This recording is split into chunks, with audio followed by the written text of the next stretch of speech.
G'day, I'm Rob. And I'm Dave. And you're listening to the Doctor Who show where, Dave, we're meeting up before our regular end-of-month episode because Terrance Dicks has passed away. Yeah, very, very sad news. And I think if anything is worthy of us coming together and having a bit of a chat, out of the normal time period, and there's a bit of a special, I think it's this. Yeah, absolutely. It's I think there are very few people we would actually do this kind of special for. Probably all of the Doctors. Terrance, yep. Obviously, because we're here now. But not everyone. He was a very special man. He was a very special man, and the outpouring of grief and sentiment and love for Terrance that we've seen literally across the world on social media has been absolutely extraordinary and wonderful in a certain way and sad in another. Yeah. Of course, we're going to play in a moment our special feature that we did on Terrance earlier this year, but we thought we'd top and tail it with some new thoughts and some current thoughts. And I guess I want to ask you, Dave, because we haven't really spoken about this before turning on the mics here. Where were you when you heard this news? It was literally the very first thing that I did that morning. I woke up ridiculously early at about 5 a.m. or something for no apparent reason and did what I always do, went and checked the phone to just check Twitter and see what had happened in the world overnight. And the first 2 or 3 tweets were people eulogising Terrance. Yeah. Which meant that, fortunately, in some ways, it wasn't one of those things where you see somebody mention somebody's death and you're like, oh, hang on, I better make sure this is correct, is it official? There were so many eulogies and so many official websites had it on, it was clear instantly what had happened, and that really set the tone for the day. Literally across the day, it was just friends or people I know or people I follow on social media eulogising Terrance. Yeah, and very similar for me too. I get up quite early for work, again, looked at Twitter and saw the news. And what was interesting, I guess, was that he had actually passed away several days earlier on the 29th of August, and I guess the family had withheld it for several days before releasing it, because we certainly saw it as soon as it was released, was within hours of it being released. But he had passed away in late August. Oh, I hadn't realised that, okay. Yeah, so Terrance Dicks, 14th of April 1935 to the 29th of August 2019, 84 years old. And gosh, I want to say gone too soon, but he did have quite a full life at the same time. He did have a very full life. I don't think you can really have any regrets about that. Yeah. Of course, some notable Doctor Who people have eulogised him. Chris Chibnall famously doesn't say a lot while he's making a new series, but did come out to say, the lights of Doctor Who are dimmer tonight with the passing of Terrance Dicks. He was one of the greatest contributors to Doctor Who's history on screen and off. As a writer and script editor, he was responsible for some of the show's greatest moments and iconic creations.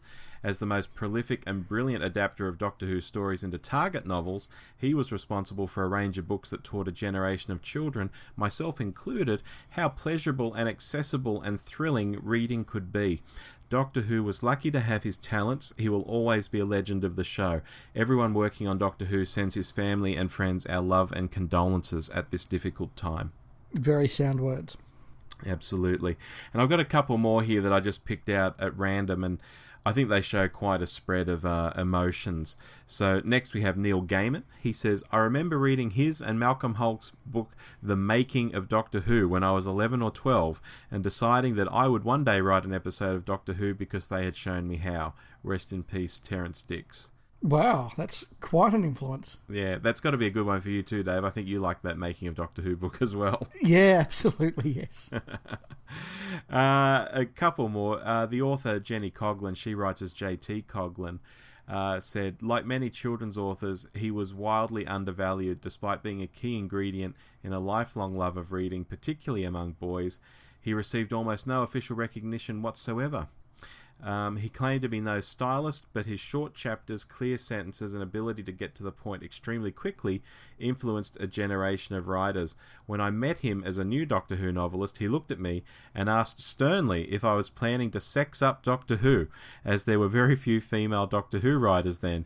Yes, I said, I'm calling it 50 Shades of Gallifrey. After that, I think we were friends.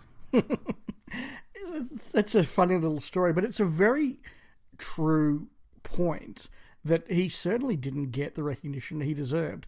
And one of my abiding memories, like most people, I mean, we all have as Doctor Who fans the story of the Terrance Dicks novelisations being a big part of us learning to read or practicing our reading. And, you know, I certainly remember the first proper novel that I read was The Dalek Invasion of Earth, and how many novels I either had read to me as a kid when I was very young or then read myself in primary school and onwards. But yet, given how many of his books were in my junior school library, the almost sort of dismissal with which they the teachers and the library staff sort of treated them and others treated them, like, you know, this huge contribution to children's and young adult literature. Yeah. And it was sort of like, oh, well, that's just Doctor Who. Yeah. It is a shame. I'm going to round this off with something from Rob Shearman. He wrote quite a lengthy piece on Facebook, and obviously I'm not going to read the whole thing, but it boiled down to him meeting Terrance Dicks as a young guy, I think about 14 years old, and he had a stutter at the time, or a stammer. And so we pick up the story, him saying of their conversation, the one time he alluded to my stammer was when I got it out that I wanted to be a writer someday, just like he was. And he smiled and said, that's the problem we writers have. There are so many words in our heads, it's sometimes hard to get them all out. He called me a writer, and I did become a writer. I ended up on Doctor Who, the same series that decades before he had shaped and finessed and cared for. And stammer beaten, mostly, I met him at many conventions over the years, but I never got around to telling him that as a shy 14-year-old, I had been so inspired by him, not only to write, but not to feel ashamed of my speech impediment. I saw that story as well, and if anybody has the time, I strongly recommend you go to Twitter and look up Rob Shearman and find that full tweet thread, because it is a really, really nice story in full, and a wonderful testament to the spirit of Terrance Dicks.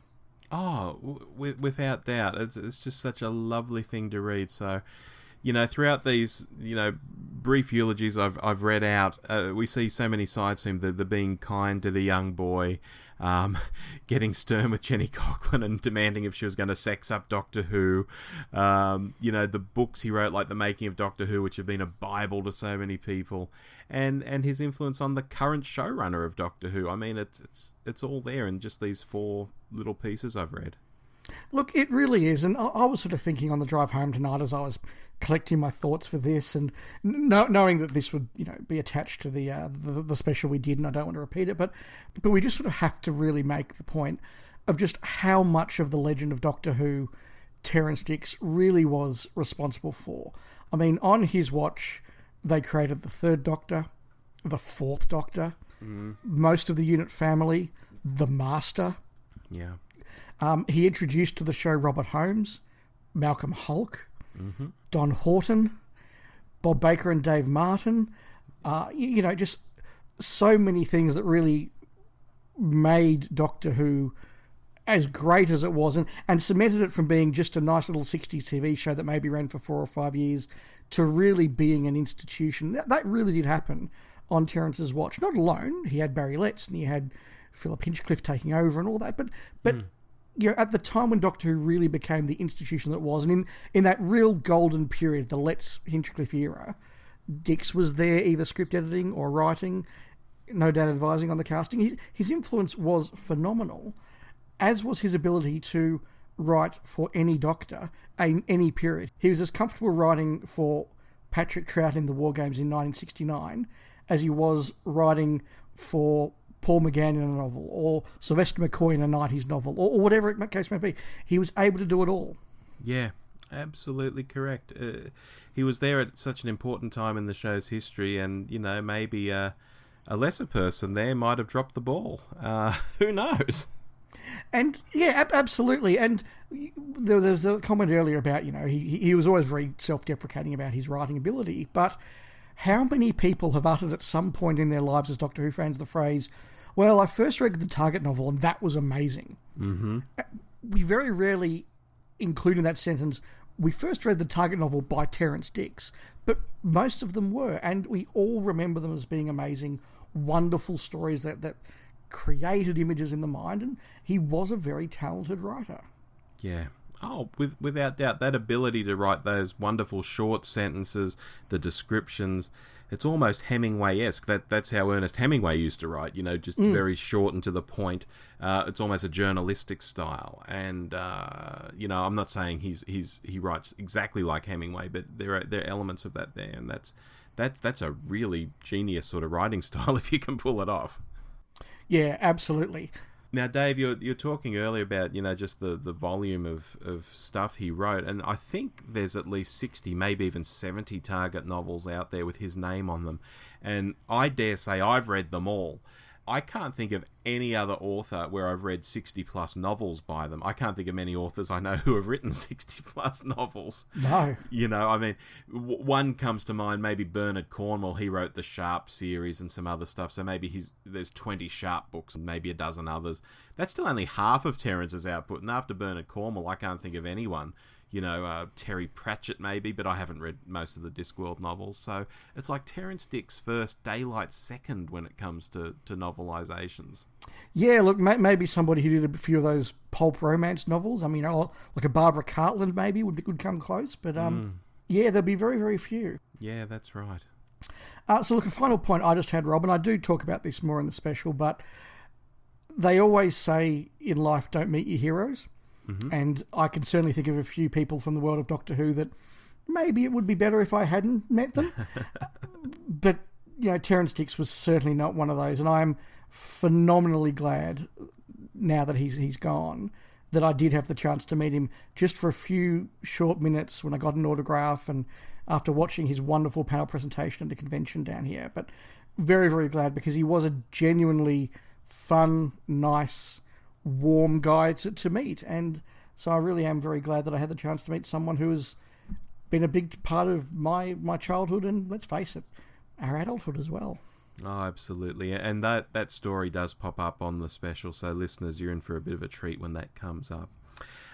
Look, without any further ado, let's rip into the special. I've chopped away, I think, the first minute or two, Dave, and we just launched straight into you talking about Terrance Dicks and Doctor Who.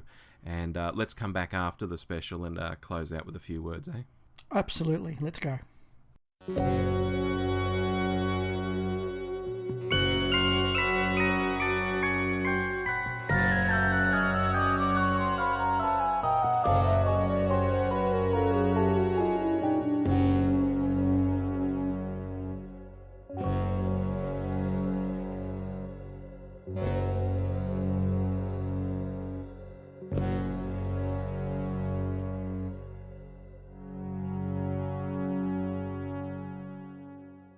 So, we're going to go through Terrance's involvement with Doctor Who. Look, we could talk about his involvement outside of Doctor Who, but in the space we've got, even just a brief overview of Doctor Who's going to be a struggle. Oh, yeah, look him up on YouTube. Not on YouTube, on Wikipedia, I'm sorry. And just look at his non-Doctor Who work. He has written so much stuff. It's incredible. Yes, and produced stuff and script-edited stuff. And, yeah, an amazingly prodigious career. Amazingly successful. Yeah. But he did start off in Doctor Who back in the Troughton era, and as he calls it, uncredited, barely paid deputy assistant script editor.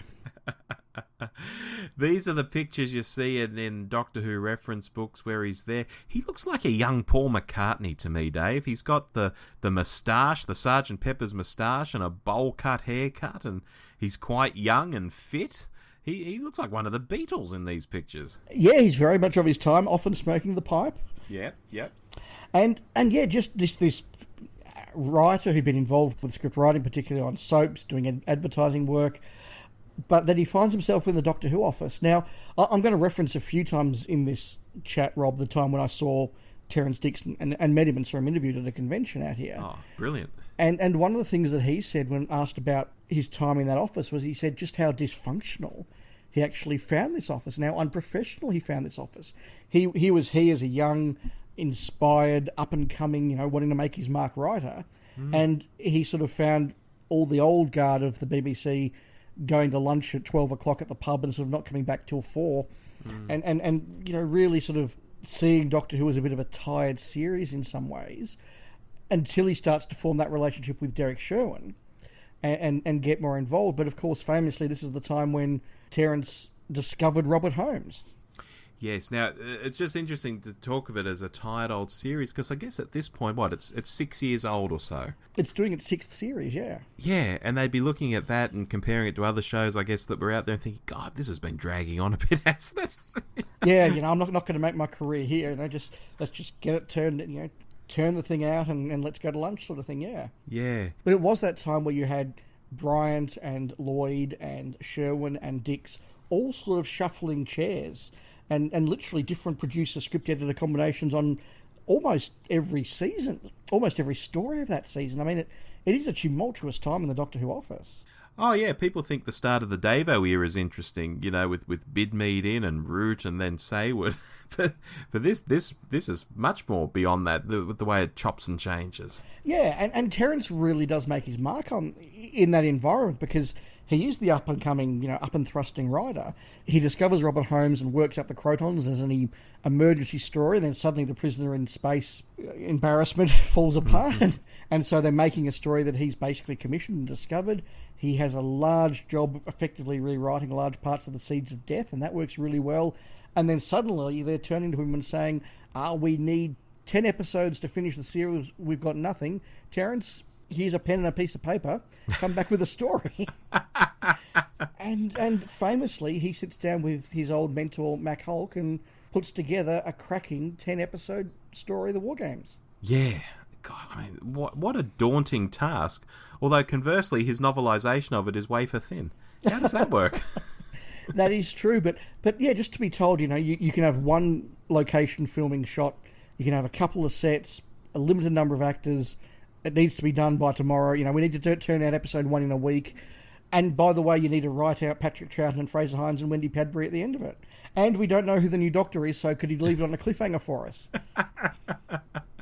And on top of all that, he introduces the Time Lords. Yes, and that's something we will be talking about. But yeah, I think that it's important to remember that we think about Terrance Dicks being very much part of the Let's Dicks era, and of course he is. But a lot of season 6, particularly that back end, that doesn't happen without him. Oh, absolutely.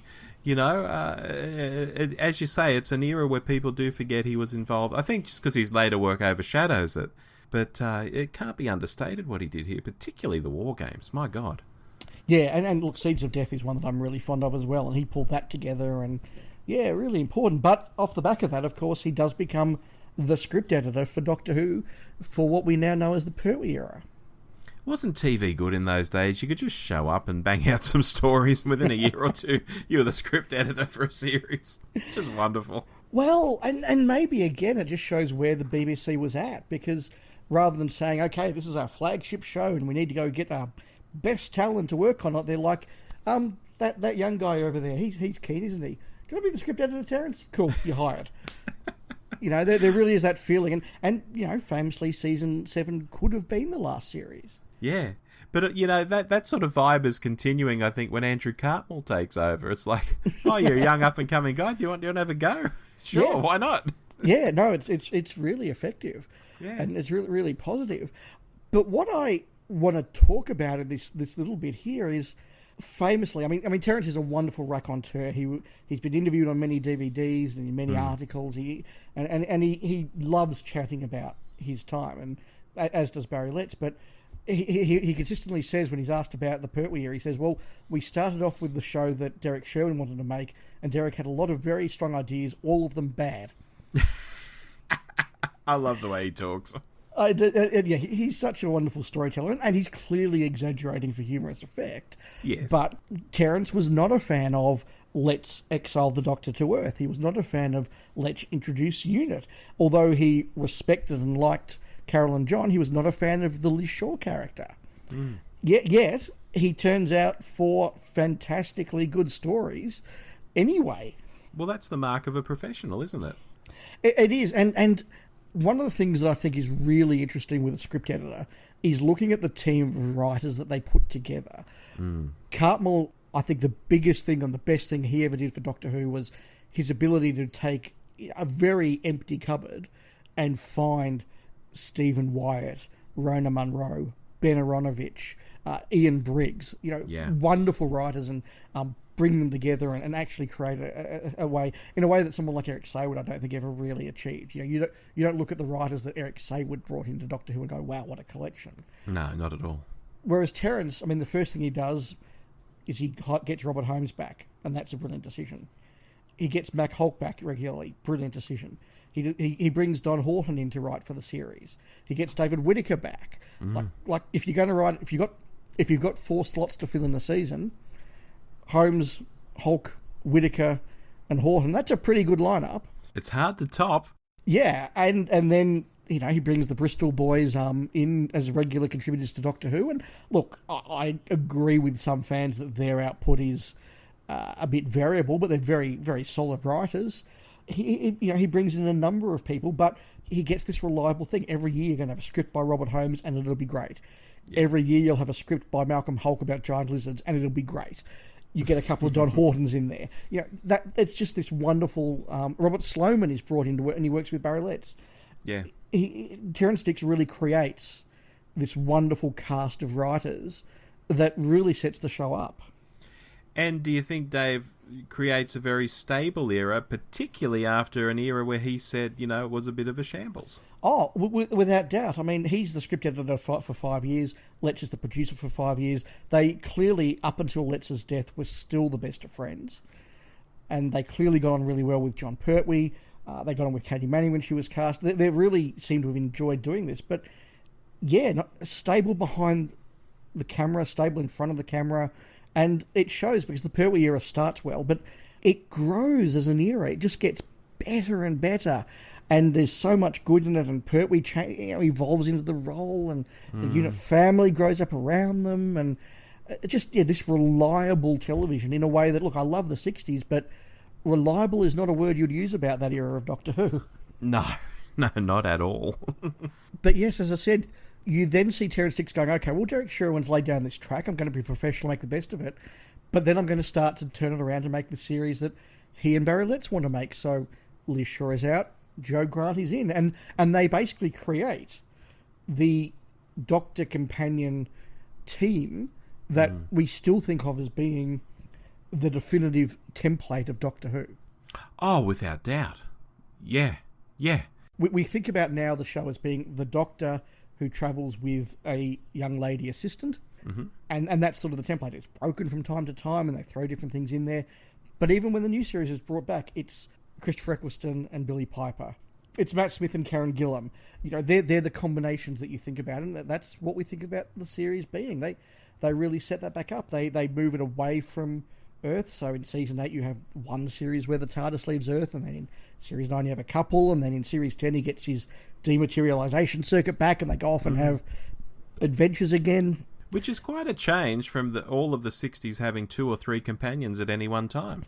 Yeah, it really is. And again, they continue that when Katie Manning leaves with bringing Liz Sladen on. Yeah. And again, this is something else that they do. I mean, look at who they cast in front of the camera. Okay, they inherited John Pertwee, but they cast Katie Manning. They cast Liz Sladen. They cast Tom Baker. Yeah. They cast Ian Marter. Yeah. That's a pretty impressive thing to be able to say you did. They invent the Master. Yeah. It's such a strong era behind the camera with these guys. And behind the scenes as well, they're really developing Doctor Who lore. I think that with the possible exception of David Whittaker, possibly, Terrance Dicks is the first person who actually sits down and, although you wouldn't call it a showrunner's Bible like you would today, he actually has that thing of, okay, this is what Doctor Who's done in the past, and this is who he's met in the past, and this is what we know, and then he starts to add to that. So we've now met the Time Lords, and this is what the Time Lords do, and they come from Gallifrey, and they have a High Council, and they have regenerations, and we have the idea that the Doctor has a mentor, and then in his final episode we meet his mentor. All of this sort of stuff laid out, and for the first time there's a real vision of the show as a cohesive narrative. Absolutely. And although the Time Lords will get, changed around a bit, famously by the time of Deadly Assassin, they're portrayed in quite a different way to how they're first portrayed on screen. Just bringing in this concept of the Time Lords. It's hard for people, I guess, to grasp that for the first couple of Doctors, right until Troughton's last story, We didn't know he was a Time Lord. You know, viewers didn't know he was a Time Lord. I should say we weren't watching at the time, Dave. No. But yeah, he's the first one that uses the words Time Lord in a script. He's the first one that takes them to the Doctor's home planet. It's in one of the shows that he script edits that Gallifrey is a word that is first used. He works with Bob Baker and Dave Martin, creates Omega. Regeneration, I mean, he's the one that basically, with the Barry Letts, sets up the rules for regeneration. Again, something that we take for granted, but the word regeneration I don't think is used until Planet of the Spiders. No, the Doctor was certainly renewing himself, but it wasn't called regeneration on screen. Yeah, and at the same time, I mean, let's be honest here. Terrance Dicks is fantastic, but Terrance Dicks with Barry Letts is phenomenal. Oh, killer combo, just fantastic. And I love listening to the stories that they tell about how they would sort of work with each other and with directors. So Terrance would come in and he'd have to script edit, and it was his job to make it cheaper to make, and then Barry would say, oh, hang on, well, we can afford to do this, or a director would then go and say, well, we'll overspend here and we'll do this, and Terrance was like, no, we have to bring it back, and they work together. And there's one thing that I think Terrance has said about that time that really struck me, and he was critiquing, not in a nasty way, but just in an interesting way, the process of writing the show now, where he says that no writer's script gets better after 2 drafts. Yeah. Very wise. And so, what he would do, he'll discuss the story with a writer. They'll work out the basic blocks of it, and he'll commission it. The writer would go away and write a first draft. He would then come in, he'd have a look, he'd call the writer in and go, okay, look, you've got too many sets, so you say you want a meeting room and a communications room. Well, they can be the same room, and you have too many characters, so we'll merge those characters there. And I think that it's a bit flabby in episode 3, but there's not enough excitement in episode 4. All of those sort of things, they'll work it out. You can say, go away and do me another draft. And then the writer would come back with their best possible draft. And as far as he was concerned at that point, that was the writer done. They'd done the best they could do, and it was not going to get better saying do a 3rd draft, a 4th draft, a 5th draft. So it was his job to then take it and make it work. And now that just might mean, putting a bit of spicy dialogue in, or padding the odd episode out to 25 minutes, by writing his famous quarrel scenes. Or it could be rewriting the thing from scratch. But yeah, like when he talks about hearing that Rob Shearman did, something like 40,000 drafts of Dalek, he just says, how is that a good creative process? You can't get the writer to be better 43 times. Precisely. They've just got to give it up and let someone else take a look eventually. 2 is probably enough, Yeah. So, Dave, the Pertwee era goes on for 5 happy seasons, but then when it comes time for Pertwee to leave, it's time to appoint a new Doctor. This is a big moment for any showrunner or any producer, script editor combo, and look at who they got. Tom Baker. Yeah, I was thinking about this earlier today, Rob.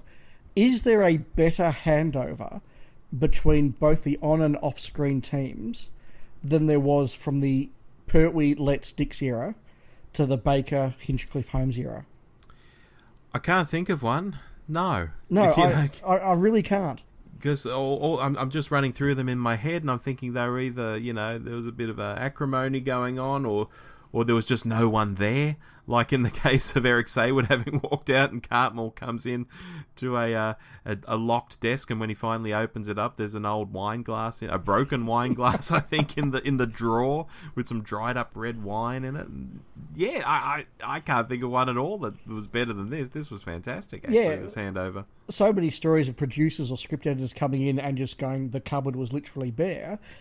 Yet Hinchcliffe and Holmes come in, and Dicks and Letts, they've cast Liz Sladen's continuing. They've cast Tom. They've cast Ian.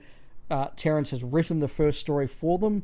He's commissioned John Lucarotti and Terry Nation and Jerry Davis, and commissioned 3 or 4 stories to get them going with Daleks and Cybermen and all that excitement stuff. And I think in some ways Holmes resented a little bit that he was left almost too much. And he's like, hang on, when do I get to make a decision about this stuff?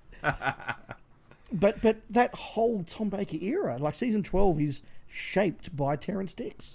Yeah, look, and I think if they didn't do that, Holmes might have been crying in the opposite direction, like, oh, they've left me with nothing. So I think they did the right thing by doing this. Well, they do, and I think that's what leaves Robert Holmes the time and space to do something like the Ark in Space, which John Lucarotti's scripts just completely didn't work, and he had to rewrite them basically from scratch, and he writes a masterpiece. Could he have done that if he was sitting there, working the phones going, anybody will run write a Doctor Who story this year? Anybody. Exactly. Now, this is about the time when Terrance starts to get into doing stuff off-screen as well. Now, we'll talk properly about his target novels as their own thing shortly, but the first target novel written by Terrance Dicks is Doctor Who and the Autumn Invasion, and that is published in January of 74. And in fact, he has 2 more stories in 74, and then he has 4 more stories published in 75. So he does transition very seamlessly from script editing Who to writing books. Yes. But he also writes some non-fiction books in there as well. Yeah, absolutely. I mean, many old school fans have very fond memories of the making of Doctor Who in particular, which has 2 different covers. There's a Pertwee cover and a Baker cover, Yes. if you're familiar with them. The Pertwee one's worth quite a pretty penny these days, Dave. It is. But again, laying down in black and white Doctor Who lore. Exactly. And I mean, we should say these are the kind of books that have never been seen before. I think for the 10th anniversary, the Radio Times did a bit of a Doctor Who special, which had commentary on Doctor Who as a show and such, but there weren't at the time lots of what you would call reference books or books that weren't novelizations of stories and things. They were very thin on the ground. Of course, there's no internet either. There's not really fanzines at this point. They're probably coming in the next few years, later in the Baker era. Yeah. There's just sort of no information on Doctor Who for the people at home, So this is quite a big thing, this making of Doctor Who book. Yeah, and then a few years later, he does one of my most fondly remembered books from my childhood, and that's K9 and Other Mechanical Creatures. Did you have that one, Rob? I never had that one, Dave. It was at the school library, and eventually I got a copy myself. I can't remember where, but I used to borrow it, once a week almost from the school library. And it was just all about Daleks and Cybermen and servo robots and quarks and K9 and just all these things that as a young boy just excite the imagination. And Terrance Dicks knew exactly what excited the young imagination. And he really tapped into that so much. I need to get my hands on one. I think I'd really enjoy it, actually. Yeah, it's just a lovely little piece. And looking at it now, it's so simple and so innocent. But it was just robots. Cool Doctor Who robots. And some might argue that's what Doctor Who should be again. But I digress. Yes. One of the things that really staggers me about Terrance Dicks is when I realise he didn't write any scripts with his name on it in the Pertwee era. That is interesting, actually. I'm just trying to think. Let's put his name on at least a script or 2, didn't he? He wrote under... The Demons? Well, he wrote under pseudonyms. Oh, that's right. Guy Leopold and all that sort of thing. He co-wrote The Demons and Time Monster and Planet of the Spiders, definitely. And he had a role in The Green Death as well, I think. Yes. But no, I don't think with his name on the credits. No, so you're quite right. Yeah. And that's interesting because you think of Dicks as being this prolific writer, but, well, after the War Games, there actually isn't a story with his name on the credits until Robot. Absolutely. And, of course, Brandon Morbius with a pseudonym. Yes, with a suitably bland pseudonym. Again, the other famous story about him wanting to take his name off it, which I've always thought it says something about his professionalism, that he'd done the job and he knew that when a producer says the script isn't working, change it, then the script editor just has to do it. He sort of got that, look, I get what Robert Holmes is doing and I don't like it. I think my version of the script was better, but that's his job. I'm getting paid a check. Go away and do it. But I often wonder how much of Morbius is Terrance and how much of it is Robert Holmes. Well, we've got to assume it's mostly Holmes for him to want his name off it. That's what I've always assumed. Yeah. I still think a lot of the setup is probably him, and probably a certain amount of part 1 is him, but yeah, there's not a lot of Terrance left in there. Isn't it interesting, though? He was quite happy to be script edited by a writer he had previously brought on board, whereas in the modern era, Russell didn't want to write under Stephen. and it seems unlikely Stephen or Russell will write under our new boy Chris. Yeah, I think it is a reflection of just the relationships that they had as individuals. I mean, I've never heard anybody in a tell-all interview criticise Terrance Dicks. No. And clearly, as I said, he and Barry Letts were lifetime friends. He and Robert Holmes were clearly lifetime friends as long as Robert Holmes lived. He got on very well with Eric Saywood, for example. He got on very well with John Nathan Turner, and he didn't get on very well, but I think there were other issues at play there. Mm-hmm. I mean, it's worth probably talking at this point, Dave, about the concept of Dicks as a Tory, because that's where people might have disagreements with him. But certainly, no one sort of slags him off, as far as I can see. No, and look, he was very open that he was somebody who was born in a particular age, and he served in the war, and his family had spent some time as administrators in India, and he came from very not ideologically right wing stuff, but just very establishment. We don't need to change anything. We can just sort of sit here and all get along, sort of Toryism, that one nation Toryism. And certainly he's very open about that and his views on that, but it was balanced, I think, by the very small L liberal views of Barry Letts.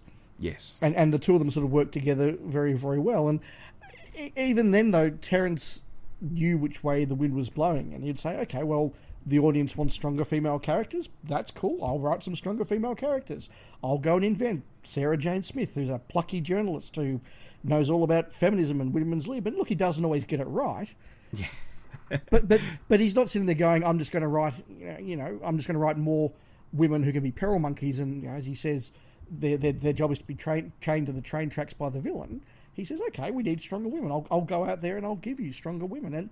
And Sarah Jane Smith is a stronger woman than Katie Manning, who herself, Jo Grant, was not helpless either. No, not at all. She was a field agent. Exactly. So, that would all come into it. And he, said, he disagreed, for example, with Bob Baker and Dave Martin about, their views on colonialism when they were writing The Mutants, but he didn't get in the way. He just said, right, let's temper this and make sure that we're not lecturing the audience. We've got message in there and we've got content in there, but at the end of the day, are we putting out a good, fun adventure that will make people tune in next week? We need Uncle Terrance leaning over Chris Chibnall's shoulder, I think, Dave. But he does get to write some stories for the Fourth Doctor. We mentioned Robot, which I really enjoy. Yes. Horror of Fang Rock, State of Decay. Great scripts. Oh, I mean, Horror of Fang Rock, I think if we don't talk about this for a little while, Rob from 42 to Doomsday will spontaneously combust out there at his joint. So let's talk about that for a moment. I find very few people who don't like that story. No, likewise. And many of them will have it right up there very high on their list. And some, I've heard people refer to it as being template Doctor Who. And how many people die in it, Dave? Talking of death counts and things? Everybody. And again, a very successful story. So. Yeah, absolutely. But again, it's this idea of just taking an experienced writer who, understands Doctor Who lore but hasn't worked in the office for some years, and saying, I want a story, I want it on a lighthouse, go. Yeah. And just letting this guy create characters, Skinsale and Lady Adelaide and Palmerston, really memorable characters that you recognise. And this is what the best writers do. We've said this often. You recognise their characters in a few lines, in a few sentences. You instantly know what sort of person Lord Palmerdale is. You instantly know what sort of person Reuben is. To me, the characters in Fang Rock are very Holmesian. Like, if I didn't know who wrote Horror of Fang Rock, I'd assume it was a Robert Holmes script. Like, it might not have the flowery language in places, but the characters are so strong. It just feels Holmesian to me. Yeah, I agree with that. It is a really lovely work. And let's be honest as well, it's when you get Terrance Dicks written and script edited by Holmes, or vice versa, that's a pretty good pair of minds to be working on any script. Yeah, absolutely. And that's why I think it is a shame that we don't get more of it today. I mean, imagine a RTD story script edited by Stephen Moffat. I mean, we got Stephen Moffat script edited by RTD, and they were generally fantastic. Yes. And I think it would be the same in reverse. Yeah, I think it would be. I think there should be more of it. And something that I think leads us from Horror of Fang Rock into State of Decay is that Terrance is also, in my opinion, very across this idea that it should be not educational in a lecturing way, but young children watching Doctor Who should walk away with an appreciation of something, whether it's a person from history or a time in history or a concept or an idea. And you see that in Horror Fang Rock. He talks about the turn of the century and the change from gas to electricity and how that was. State of Decay, you get stuff about the continental shift and vampire stuff. In the Time Warrior, he talks. He's talking about, not in a really accurate way, but knights and castles and all that sort of thing in Crusades. There's always that little, again, what he calls the boys' book of that thing that would inspire young people watching the series. Yeah, there's always a point to it.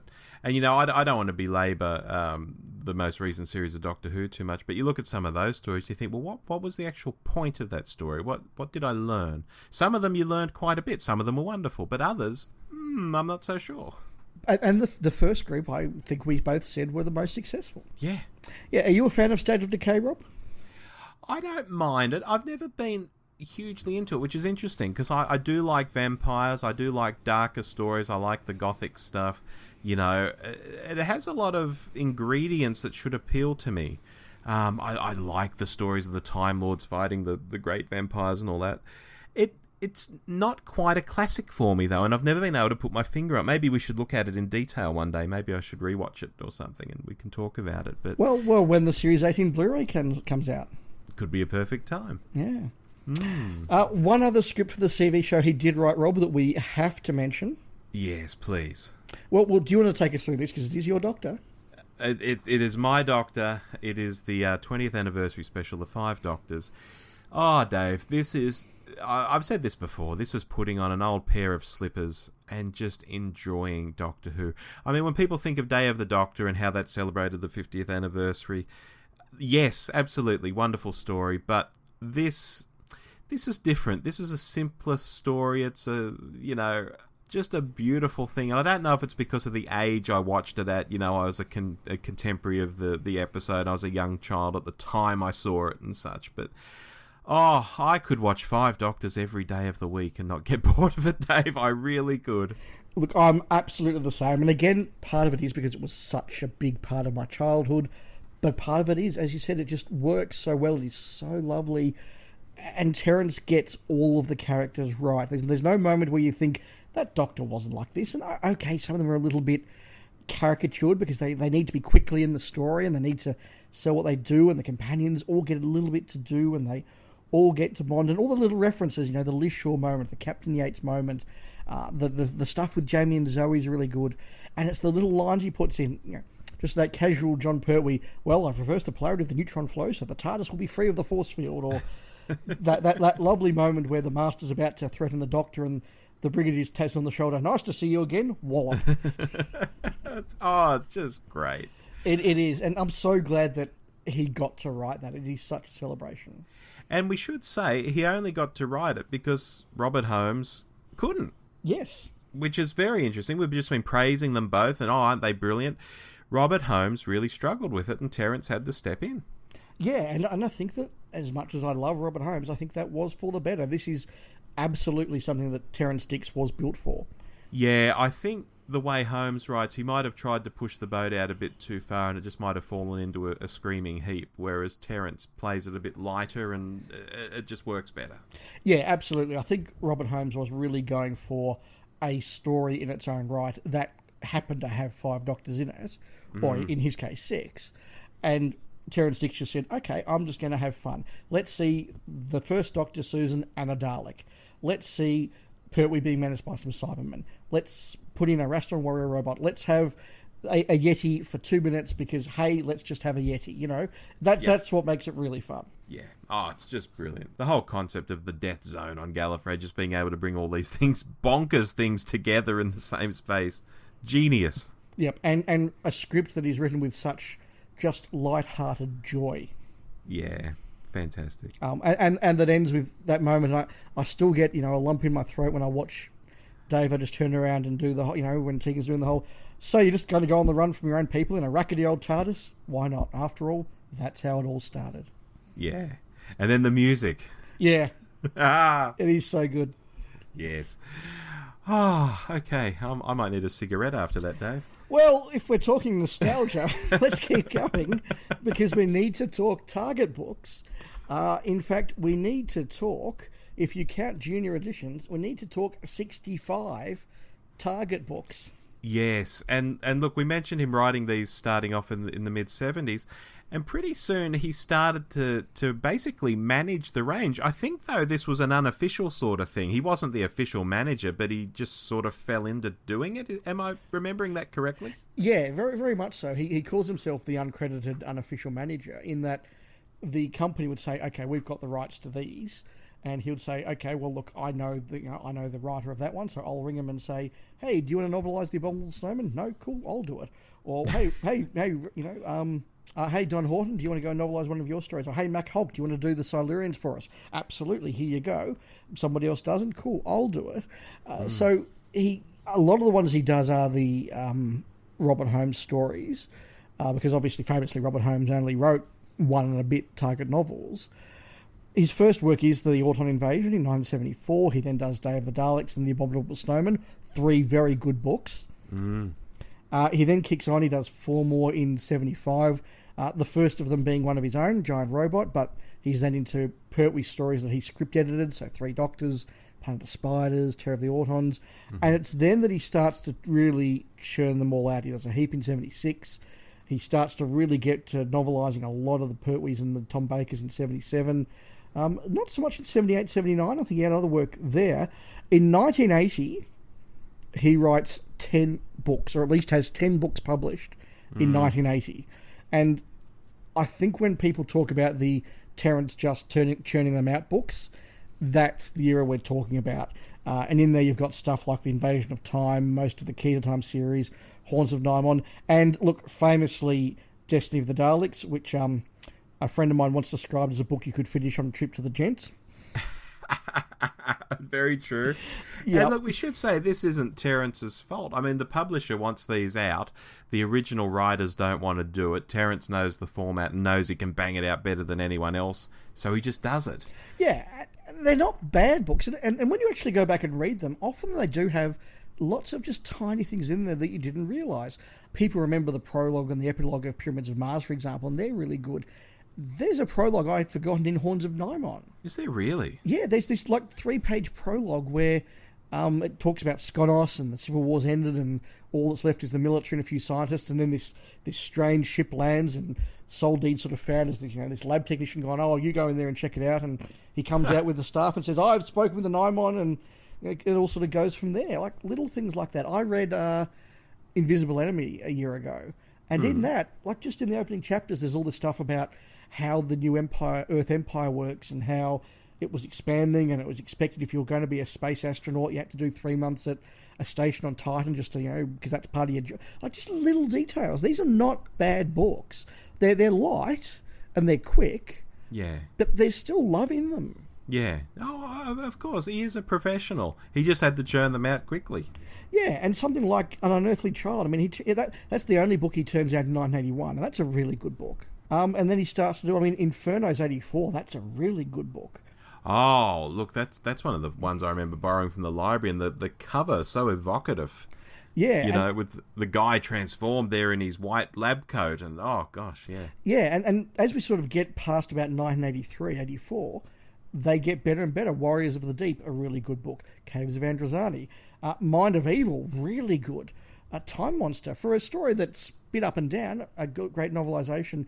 And then he just starts to bring them home. Ambassadors of Death, Seeds of Death, Will in Space, Space Pirates. I reckon they are all fantastically good novels. Well, I was just going to say, with regard to Time Monster, I read that long before I saw the episode.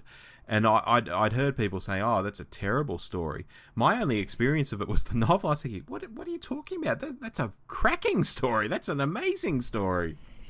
Yeah, some of these novels are far better to remember than the TV stories were. And he took the charm, and I'm sure he'd love this, to not have to worry about budget. So Omega's Palace is this wonderful, huge palatial thing with this huge singularity flame. It's not a very small set with a bit of pissy smoke rising up from it. Like a humidifier or something. Yeah. Yes. Yeah, and he does that. I mean, look, I've defended the Space Pirates before, but I get that it's not a great story. The book is really, really good. The Wheel in Space is really, really good. And really, really expensive now. That is true. That is true. It's mega expensive. Don't even bother looking for it, people. It's incredibly expensive. So, yeah, I mean, he churned out 65 books in 16 years. And that's on top of, again, people go and look him up on Wikipedia, all the other stuff he was actually doing at that time, script editing for TV and writing other things, you know? Producing the classic serial, writing other children's books. Yeah, just amazing stuff. But it doesn't end there. No, it doesn't. He goes on. I mean, during the Wilderness years, he continues to be associated with Doctor Who. When they get around to doing the Virgin New Adventures, he writes the second one of them, still, in my opinion, one of the best, Time Worm Exodus. That's a fantastic book. He writes Blood Harvest, a really good book. And one where, famously, he has a bit of fun occasionally at some of his own little tropes, which we maybe need to talk about, because there is that wonderful bit, oft-quoted, where the police sergeant is telling the police inspector about how this blue box suddenly disappeared with a sort of a wheezing, groaning sound. And the inspector says, what sort of idiot would come with a description like that? That's great. But yeah, I mean, these phrases that we remember, the wheezing, groaning sound. Yes. Do you remember what sort of face Peter Davison had, Rob? Pleasant and open, I believe, Dave. Pleasant and open face, yes. We all know that John Pertwee had a shock of white hair. Yeah. You know, that most mysterious traveller through time, known as the Doctor. For people of a certain age, because I don't know how many people read Target novels these days, Dave, which is a great shame. These phrases are just burned into your cortex, you know? There's something really familiar and safe when I think back to those opening pages of any Terrance Dicks novel that just started in a familiar way with language and phrases that we all come to expect. It really is quite wonderful and heavily nostalgic. Now, before we move to his work with the BBC books, was there anything else you wanted to say about the Virgin books? Simply that at the time when Exodus particularly came out, I think Terrance's reputation wasn't as strong then as it is now, because a lot of people did sort of see him as being the guy who just churned out he said, she said novels, and they didn't really appreciate some of his latter and earlier work. He wasn't knocked, but he wasn't seen as being the best author. And then suddenly it's like he delivers Exodus. He's being told, you have no budget, no constraints, no page count limit, write a story. And he creates this wonderful story that spans across time zones and parts of Earth's history, and Nuremberg rallies and World War II and zombies and nuclear explosions and stuff that you could never do. I mean, even with a $10 million budget, you couldn't make that episode. And he does it. Blood Harvest, again, he goes from bootlegger 1930s Chicago to the Planet of the Vampires. There's stuff on Gallifrey, huge cast, huge ideas, and just wonderful stuff. But you mentioned Shakedown, of course. We need to mention he was the script writer for one of those semi-professional, semi-amateur productions that was made during the Wilderness years. And Shakedown came out in 94 from memory, and I'm really fond of that. It was an adventure set in the Doctor Who universe with no Doctor, but there were the Sontarans, there was a Rutan. It had Carol Ann Ford in it. It had Sophie Aldred in it. Jan Chaplin, Brian Croucher from Blake Seven were in it. Michael Wisher was in it. And just this lovely, wonderful story that Terrance wrote, and that he then turned into the middle third of a Virgin New Adventure.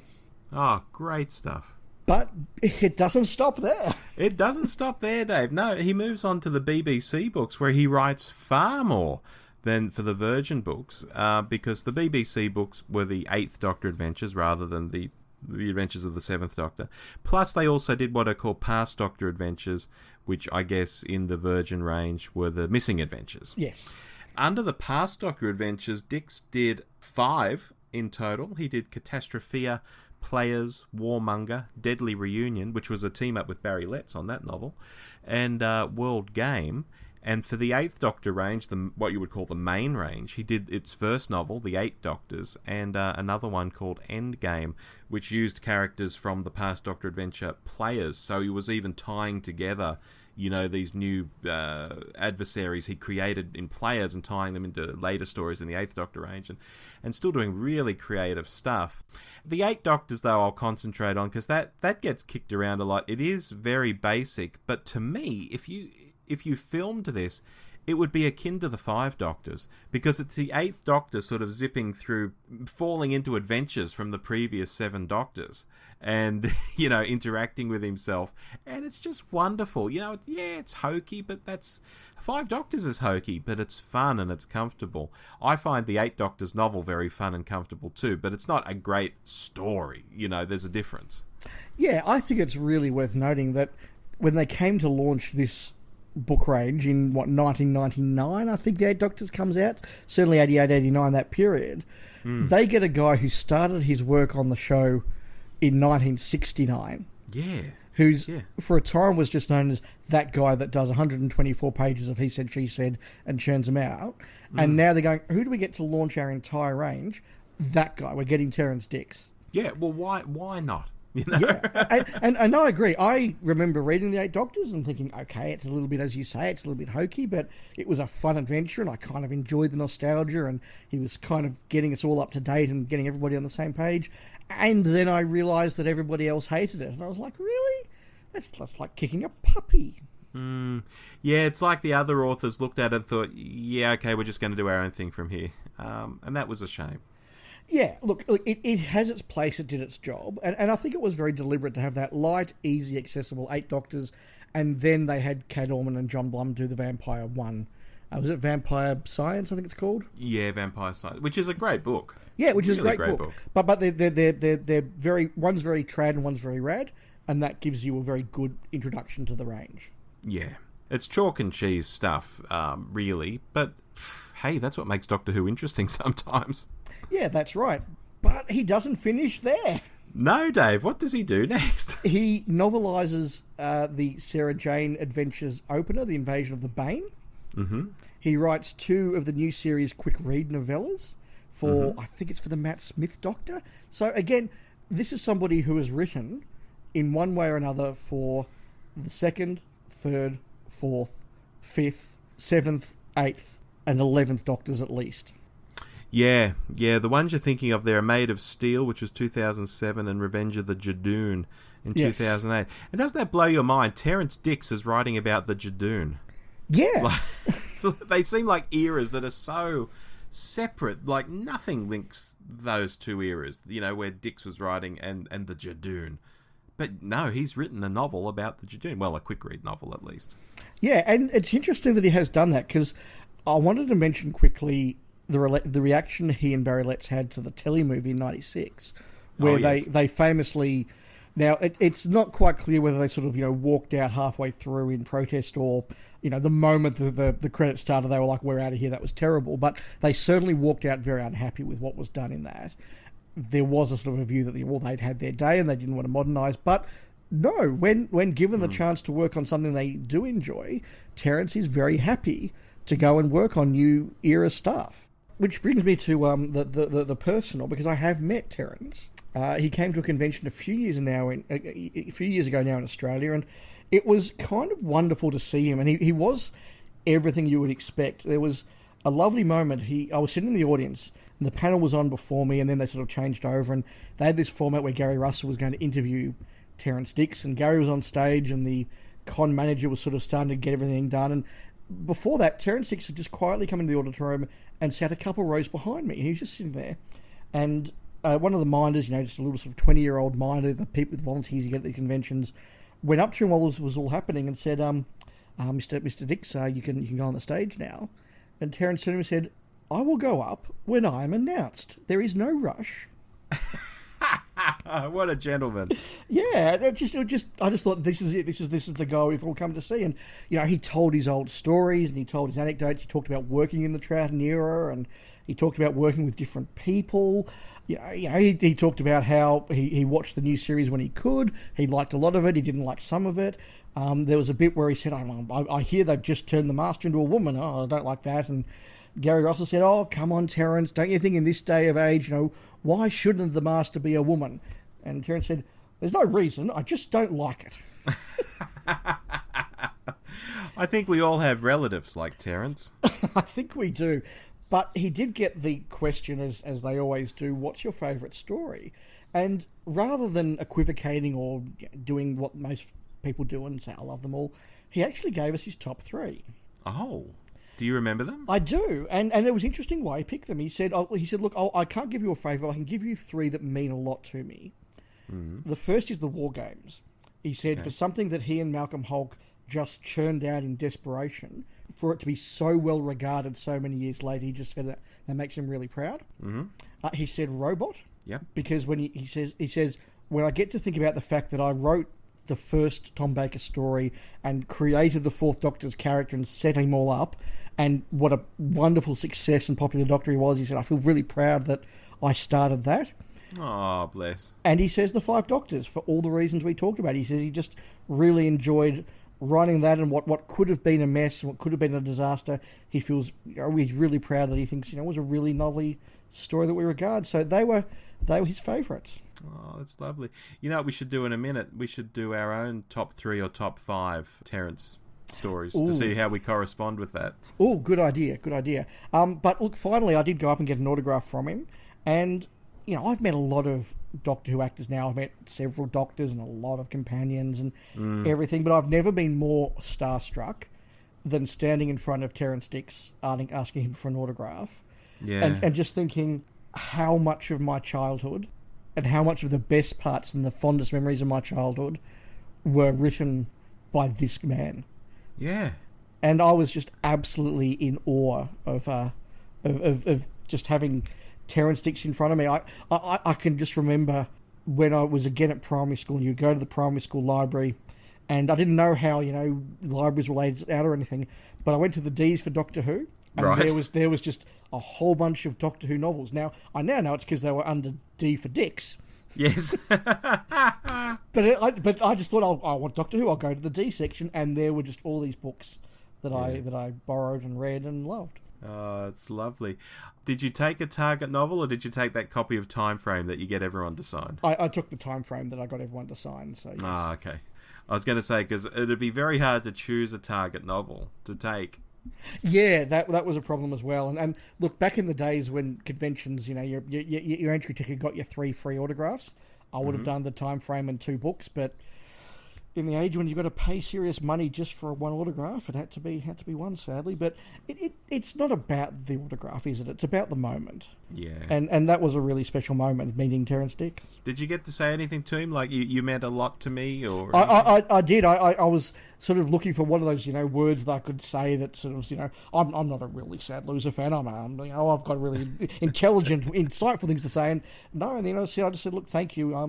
I've really enjoyed everything you've written. I really appreciate it. Yeah, it's the simplest thing to say, and it's the best, I think. Yeah, and what a good life to have led, that even when you're, pushing into your 80s, for people to come up and go, thank you for making my childhood a happier thing. Exactly. Teaching people to read. I mean, the first proper long-form novel that I ever read was The Dalek Invasion of Earth. Yeah, so many great memories. I don't know what I'd say to him, but I think it would be something similar to that, just something simple, and, he's probably heard it a million times before, but you just need to say something. Yeah, absolutely. No, it was a wonderful moment. One of my favourite fandom moments. So, that idea, Dave, our top 3 or top 5 of things Terrance has written? Yep, so I've got a 5. Should we do them all together, or should we go back and forth? Yeah, let's go back and forth. All right, well, kick us off then, Rob. Coming in at number 1, Dave, The Five Doctors. Snap. There's just no way it can't be on the list, let alone at number 1. Yeah, I think that's fair. That's my number 1 as well, The Five Doctors, for all the reasons we've already discussed. Okie dokie. Your number 2. Horror of Fang Rock. Ah, okay. It is a Not very a good story. Oh, Rob from 42 to Doomsday is going to murder you next time he sees you. I know. It is a very good story. It made my shortlist, but not quite my 5. Okay. So my number 2, Rob, I did go for Time Worm Exodus, which is just one of my favourite books, full stop, never mind favourite Doctor Who books. It is a wonderful story. It's got everything. I've read it many times over the years, probably certainly more than I've read any other Doctor Who fiction book. So, yeah, Exodus is at number 2 for me. Fantastic. My number 3 is Brain of Morbius. Ooh, go on.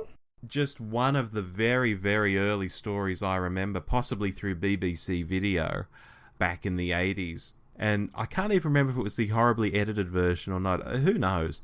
But it was great anyway. It was just this wonderfully dark, gothic, scary story to me, and I thought it was wonderful.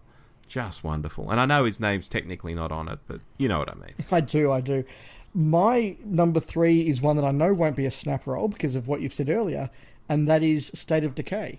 Yeah, not a classic for me, but a good story. Yeah, I really like it. I like the characters. I like the gothic feel of it. I love the way that the Doctor and Romana worked so well together. I think he writes those characters probably better than almost anybody else. I just have a huge fondness and respect for State of Decay. I think it's one of the best things he wrote. Okay. My number 4, I'm going really left field here. The BBC Past Doctor Adventure Players. Oh, I don't know that one. Tell me about it. Okay, well, I thought you might ask that, so I actually grabbed the blurb because it's been a while since I had read it, and I could have said, look, it's the Sixth Doctor and it's Winston Churchill and the Boer War, and that's about all I remember. But the actual blurb runs like this, Dave. Arriving on the sun-baked veldt in the middle of the Boer War, the Sixth Doctor is involved in the adventures of a struggling politician and war correspondent, Winston Churchill. Of course, he knows Churchill is destined for great things, but unseen forces seem to be interfering with Winston's historic career.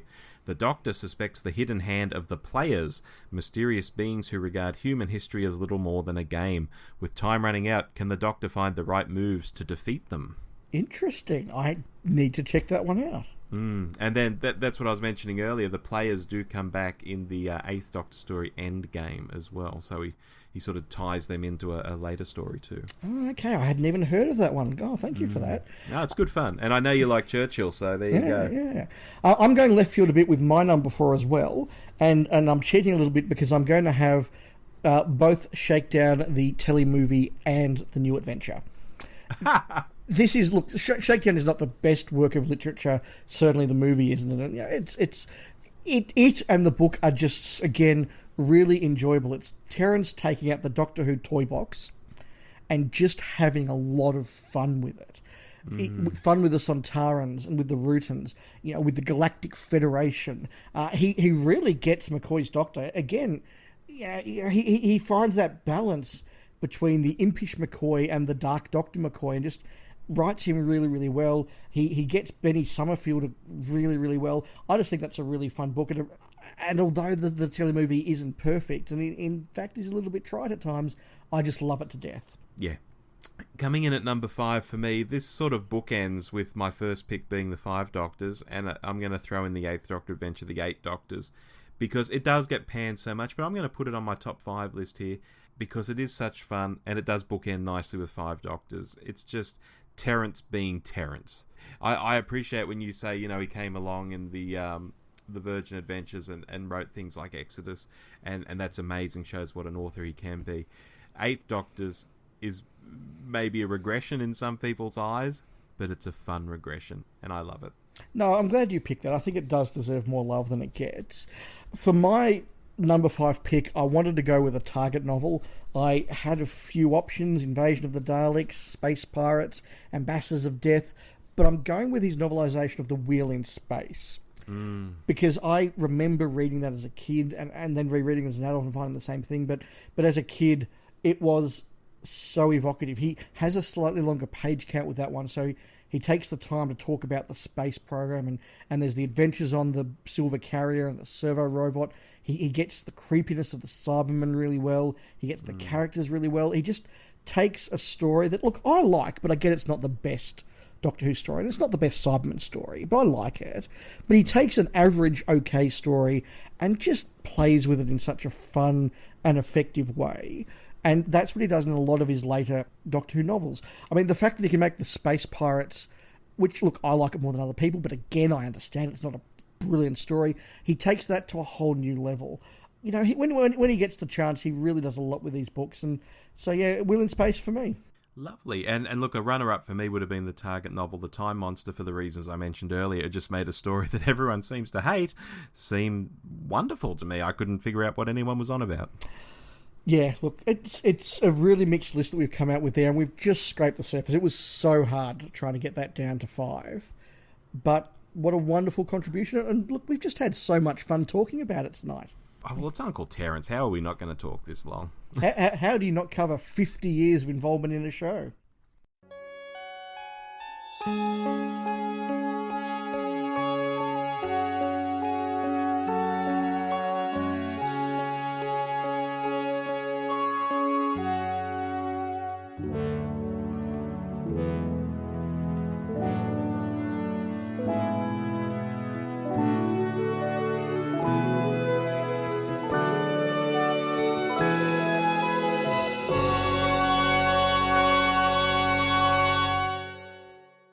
So, Rob, that was our very short discussion about Terrance Dicks. I remember when we put that out, there were so many people who got in touch with us via social media, friends and listeners and the like.